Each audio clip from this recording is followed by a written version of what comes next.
안에 숨어 있어도 못 피하는 게 신내림이라 그랬어. 여기 피할 수 없는 신의 선택을 받은 여자 주희 씨가 있습니다. 가혹한 운명 앞에 그녀가 섰습니다. 평범한 딸이 되고 싶은 게 평생 꿈이었는데 주희 씨의 꿈은 그저 평범하게 사는 것. 신의 선택을 받았다는 여자.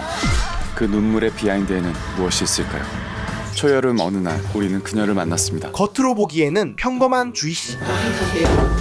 아유 좋아하는데 잘 못해요. 그런데 이때 주희 씨가 갑자기 이상 행동을 시작합니다. 갑자기 그녀가 달라집니다. 카메라를 쏘아보는가 하며 뜬금없이 웃음을 터뜨리기도 하고 테스트를 통과해서 알아듣기 힘든 말을 늘어놓는데요. 장군이 쫙 양반 여기 구름 타고 온 거랑 급기야 8살이라서 본인이 8살이라고 합니다. 예뻐요. 몸 안으로 누군가가 들어와서 자꾸 말을 하려고 한다는데요. 며칠 후 주희 씨를 다시 만났을 때는 말씀하셨던 거를 혹시 다 기억은 하고 계신 건가요? 그런 건 좀 궁금하긴 하더라고요. 그게 약간 조금씩은 헷갈려요. 부분적으로만 기억을 하고 있는 상태. 누가 말한 건지 조금씩은 헷갈려요. 나가는 동시에 다른 신이 들어올 때가 있고 막 그렇게 겹쳐서 겹치기도 하고 두 개가 같이 있기도 하고 막 이러니까 그렇습니다. 주희 씨는 지독한 신병을 앓고 있었던 거예요. 발 이렇게 동동동동 하고 춤추고 싶어. 이에 주희 씨는 시시때때로 다른 사람처럼 변해버리는 거죠. 멀쩡하던 그녀가 다시 이상해집니다. 여자아이 귀신이 들어온 거랍니다. 지금 우리가 본 게 뭐지? 눈으로 보고도 믿을 수 없는 상황에 제작진은 긴급 회의에 들어가고 조금은 의심이 들기도 합니다. 처음에 들어오는 거는 오 약간 이런데 혹시 연기가 아닐까 의심하는데 살짝 연기하는 것 같아요. 그죠 50년간 무속 신앙을 연구해온 민속학자에게 인터뷰 영상을 보여주었습니다. 전문가의 눈에도 접신이 맞다고 합니다. 그래서 접신이 된 거죠. 이제 이 사람이 이제 신이 이제 자기한테 왔다는 말이에요. 어?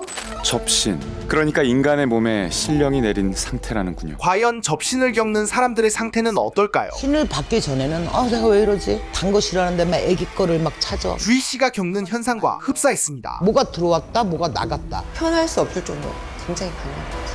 그리하여 제작진은 주희 씨에게 자세한 이야기를 들어보기로 해요.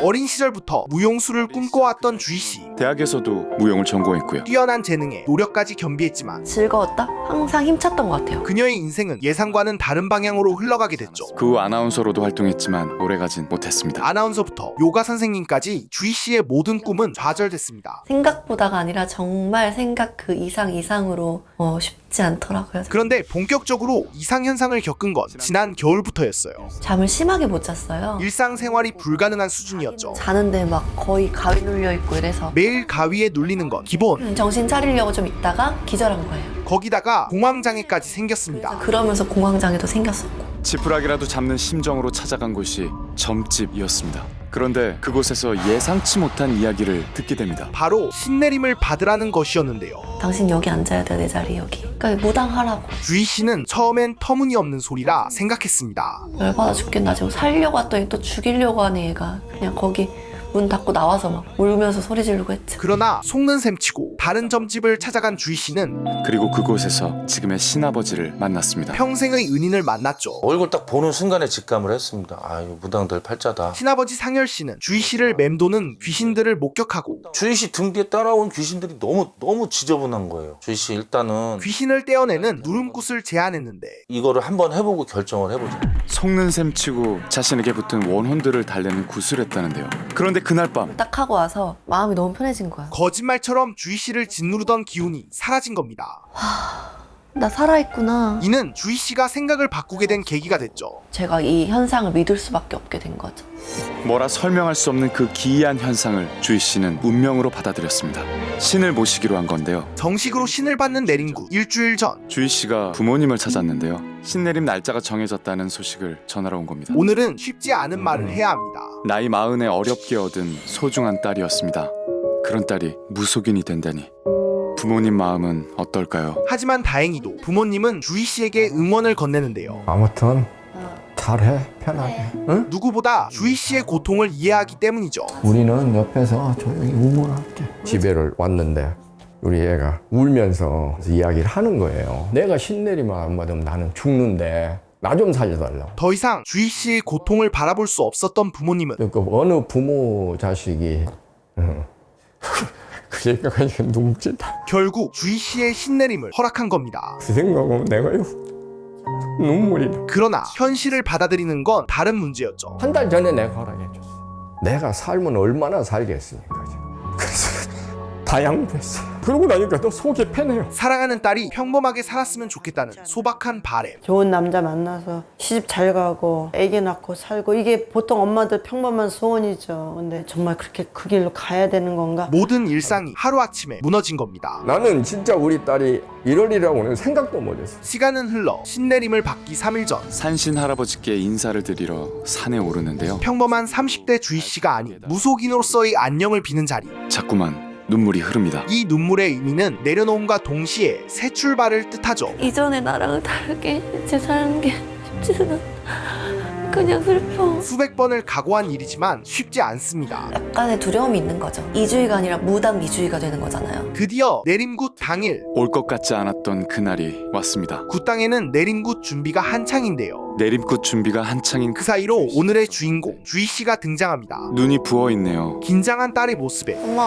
벌써 오는 거야? 주희 씨의 엄마는 눈물을 보이고 선생님 잘 부탁드릴게요. 주희 씨는 애써 의연하게 행동해요. 잘 부탁드릴게요. 이뻐라. 말없이 딸의 손을 잡는 엄마에게 주희 씨가 엄마에게 진심을 보이는데 미안해 엄마. 미안하네.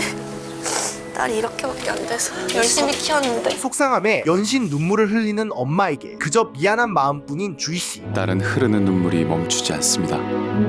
이렇게 주희 씨는 착잡한 심정으로 내림굿을 준비해요. 어제부터 그랬지만 미리 슬퍼요. 그냥 이럴 수밖에 없는 게. 신아버지의 기도로 내림굿이 시작됩니다. 긴장한 표정의 주희 씨.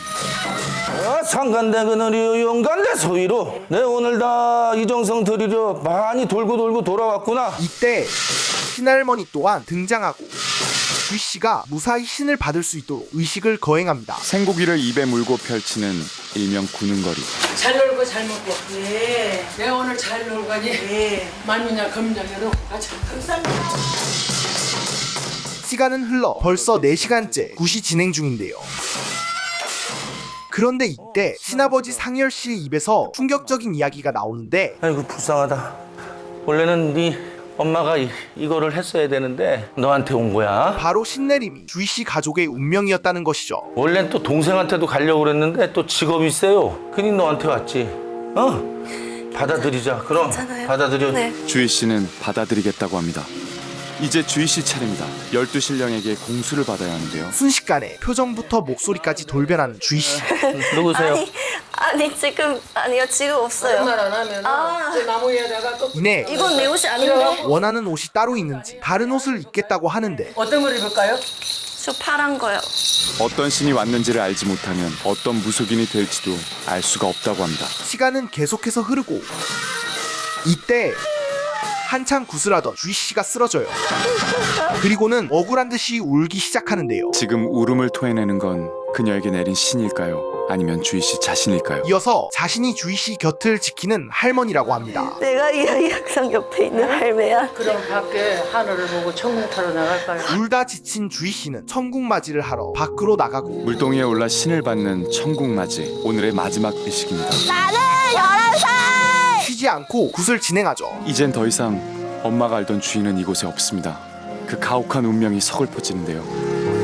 장장 10시간에 걸친 굿이 드디어 끝이 나고 돌이킬 수 없는 낯선 삶이 이제 시작되겠죠. 이제 진짜 무속인이 된 주희 씨는 무당이라는 새로운 길을 걷게 됐는데 사실은 아직도 좀 두려운 건 있어요. 가족을 대신해 겸허히 운명을 받아들이며 큰 딸로서 힘든 길이지만 그래도 이렇게 도와주시는 분들 많으니까 저는 엄마 대신 동생 대신 잘할 수 있을 거예요. 신의 선택을 받아 새 출발을 시작합니다. 어떻게든 살아내고야 말겠다.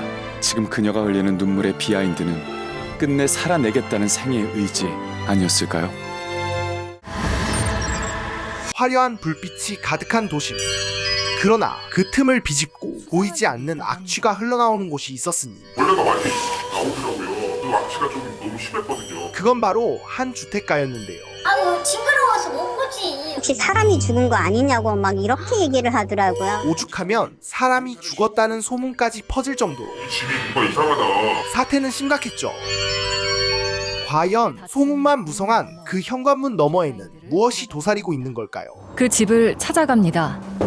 고요한 집안, 조심스럽게 문을 두드립니다. 계세요. 그러자 곧바로 문이 열리는데 예, 안녕하세요. 문틈 사이로 드러난 모습은 실로 숨이 턱 막히는 광경이었어요.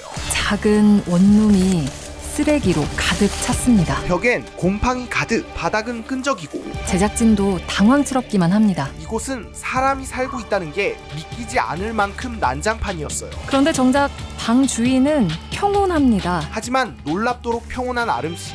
왜 이러고 사는 걸까요? 이제 아름 씨의 이야기를 들어보려 합니다. 이렇게 지내신 지는 얼마나 되신 거예요? 2, 3년 정도 된 건데 한창 꾸미기 좋아할 나이인 33 아름 씨는 무려 2년이 넘는 시간 동안 쓰레기장에서 살았다고 하는데요. 대체 뭐가 이렇게나 많은 걸까요? 이에 쓰레기들을 하나하나 풀어헤쳐보는 제작진. 먹다 남은 치킨 뼈가 먹다 남은 치킨부터 얘는 좀 모르는 것 같아. 몇 년째 방치된 닭볶음탕까지. 그런데 더욱 충격적인 사실은 최근 들어 쓰레기집에서 살아가는 청년들이 늘고 있다는데요. 쓰레기집에 사는 사람이 아름 씨뿐만이 아니라는 거였어요. 2030 청년들이 청소업체의 주 고객이랍니다. 거기다가 2030 청소 요청은 한 달 평균 한 100에서 150건 정도. 그 대상은 주로 2030 청년들이었죠. 도대체 무슨 일이 벌어지고 있는 걸까? 쏟아지는 제보에 그중 한 사람을 직접 만나보기로 했는데요. 또 다른 쓰레기집을 찾은 제작진. 이때 안녕하세요. 집주인 지연 씨가 신발을 신고 들어오라고 합니다. 신발을 신고 들어오세요. 아 신고요? 무슨 이유에서인지 물바다가 된 집안 때문이었는데요. 심지어 여기 천장은 왜 그래요? 아마 위층에서 뭐가 수도가 잘못된 것 같은데 누수 때문에 천장까지 내려앉은 상황. 아직 사람을 못 불러가지고 못 고쳤어요. 하지만 고치기는커녕 방치만 해둔 겁니다. 한 2개월 정도 됐어요. 오늘 왜 안 고치?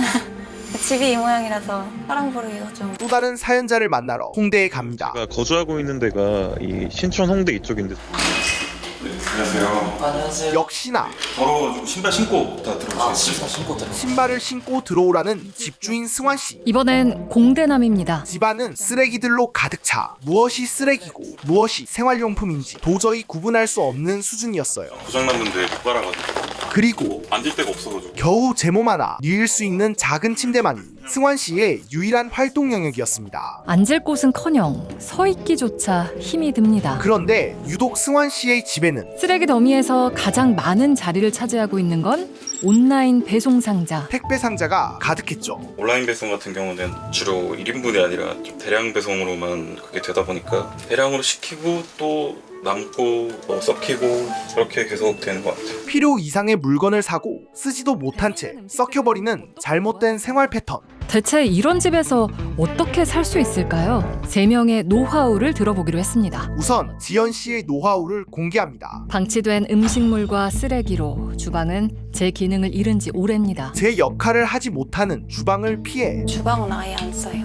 아니, 못 쓰죠. 그런 그녀의 선택은 배달 음식으로 끼니를 해결하고 책상을 식탁 삼아 사실 햄버거나 샌드위치 이런 종류가 먹기도 편하고 쓰레기도 많이 안 나오고 그래서 간단한 식사를 하는 거죠. 어떻게든 쓰레기 배출량을 줄이려고 노력을 한다는군요. 그렇다면 승환 씨의 노하우는 무엇일까요? 나름의 노하우가 있다고 합니다. 갑자기 널브러진 상자 하나를 뒤지더니 그 안에서 언제부터 있었는지 모를 삼겹살을 꺼내들어요. 생 삼겹살? 저도 그래도 가끔은 신선한 걸 먹고 싶어가지고. 이어서 뭐가 뭔지도 모르겠는 상자들 사이에서 집안 곳곳에서 재료들을 찾아냅니다. 마치 보물찾기 하듯 그저께 쏙쏙 재료들을 찾아 꺼냅니다. 그저께 사놓은 상추인데 그러다 풀썩 넘어져 버리기 일쑤. 참 인생은 늘 계획대로 흘러가지 않습니다. 주방 대신 화장실에서 상추를 씻고 지연 씨와 마찬가지로 식탁 대신 책상으로 향하는데 여튼 행복해 보이는 식사를 하기는 합니다. 쓰레기집에서도 이런 만찬이 가능하네요. 그러나 승환 씨가 은둔해 쓰레기집 생활을 시작한 데에는 그만한 사연이 있었으니 8년도 여름에 대학교 성적이 문제가 많아서 제적을 당했고 솔직하게 제적당했다고 말할 용기도 없고. 그렇습니다. 제적이라는 낙인 그리고 수차례 반복된 취업 실패로 세상과의 연결을 끊어버린 거죠. 대부분 부모님이 주신 생활비로 생활하고 있어요. 부모님은 모르세요. 그냥 제가 취준하고 있다는 것만 알고 계시고. 이렇게 승환 씨는 좁디 좁은 방 안에서 자기만의 울타리를 치고 살게 된 겁니다. 사실 죄책감이 많이 들게 해요. 가족은 모르고 친구도 모르고 혹시 다른 분들 중에 아시는 분은 있어요? 없어요. 누구에게도 털어놓지 못한 비밀의 방. 아마 두 분이 제일 잘하실 거예요. 여기. 아 저요? 네. 이 집 상태 제일 잘하시는 분이. 며칠 후 승환 씨가 아주 큰 결심을 하는데요. 지난 겨울 이후 첫 외출이라고 합니다. 은둔을 끝내고 외출을 결심한 겁니다. 우리에겐 너무나 익숙한 거리를 승환 씨는 낯설게 바라봅니다. 승환 씨가 도착한 곳은 한 심리 상담센터. 현재 상태에 대한 정확한 진단을 받기 위해서입니다. 차마 말은 못했지만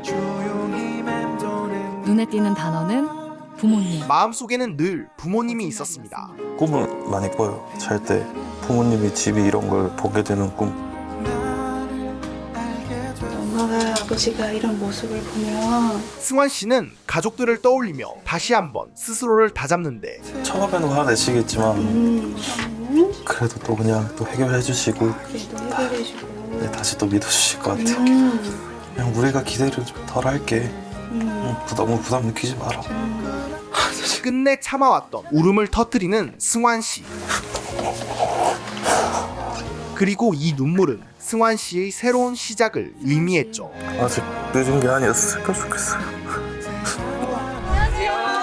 그리하여 승환 씨의 집에 그리고 그의 삶에 변화의 바람이 불기 시작합니다. 청소업체에 의뢰해서 쓰레기를 모두 치워버리기로 했는데요. 악취와 먼지, 곰팡이와 썩은 음식들. 비워도 그 모든 흔적이 점점 사라지고 그동안 쌓아온 배송 상자들이 이렇게도 많네요. 집은 조금씩 제 얼굴을 되찾아갑니다. 이 집에서 나온 쓰레기 양은 1톤 트럭 기준으로 한 대 가득 좀 발생을 했고요. 모두 배출을 완료했습니다. 집 안에 쌓여있던 쓰레기와 함께 청소업체가 떠나고 그리고 드디어 집주인들이 모습을 드러내는데 하나같이 기대에 찬 표정인데요. 그들의 눈앞엔 악취 대신 향기가 나고 와 이거 진짜 안 믿기는데. 절망 대신 작은 희망의 자리가 놓인 공간이 펼쳐집니다. 나 너무 좋아요. 더 이상 집안에서 신발을 신지 않아도 됩니다. 진짜 너무 감사합니다. 제 소원이 하나 누워보는 거였는데 마침내 승환 씨는 미소를 지어 보여요. 진짜 한 번만 누워볼게요. 이게 사람들이 막 가끔 상상하잖아요. 드라마나 웹툰에 만화에 나오는 그런 것처럼 뭐 몇 년 전에 나로 돌아간다면 이런 거 있잖아요. 그게 지금 진짜로 일어난 것 같아요. 7년 전에 저로 돌아간 것 같아요. 이젠 우리가 헤어져야 할 시간입니다. 저 이제 갈게요. 아 네. 같이 가시죠. 저도 쓰레기 버려야 돼가지고. 미소를 띠며 180도 달라진 모습을 보여주는 승환 씨. 진짜 청소한 첫날부터 너무 달라지는 느낌이 나는 거 아니에요? 네, 오늘만 이럴 게 아니라 앞으로 그냥 내일도 모레도 일주일 뒤도 한 달 뒤도 똑같이 하고 있을 겁니다. 희망은 늘 한 발짝 떨어진 곳에 있습니다. 안녕히 가세요. 자, 감사했습니다. 포기하지 않는 자만이 그 희망에 닿을 수 있죠. 그리고 오늘 그 작은 시작이 이 집에서 승환 씨의 마음속에서 조용히 피어났습니다. 스스로를 가둬버린 그 마음이 청춘들의 쓰레기집에서 우리가 찾은 비하인드였습니다. 오늘 소개해드린 작품은 매주 화요일 밤 JTBC 채널에서 방송되는 다큐 아무도 몰랐던 비하인드 1에서 2화의 내용이었습니다.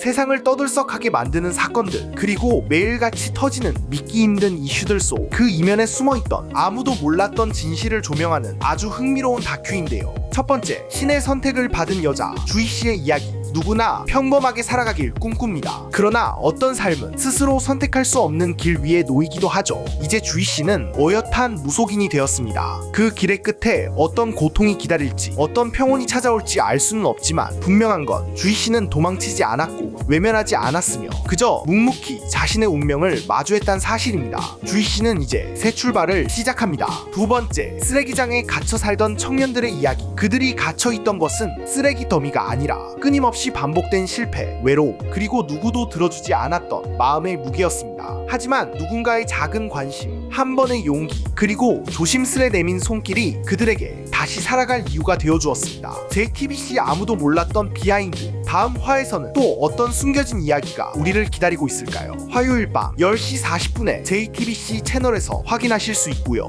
그럼 저는 이만 물러가겠습니다. 감사합니다. 드림텔러였습니다.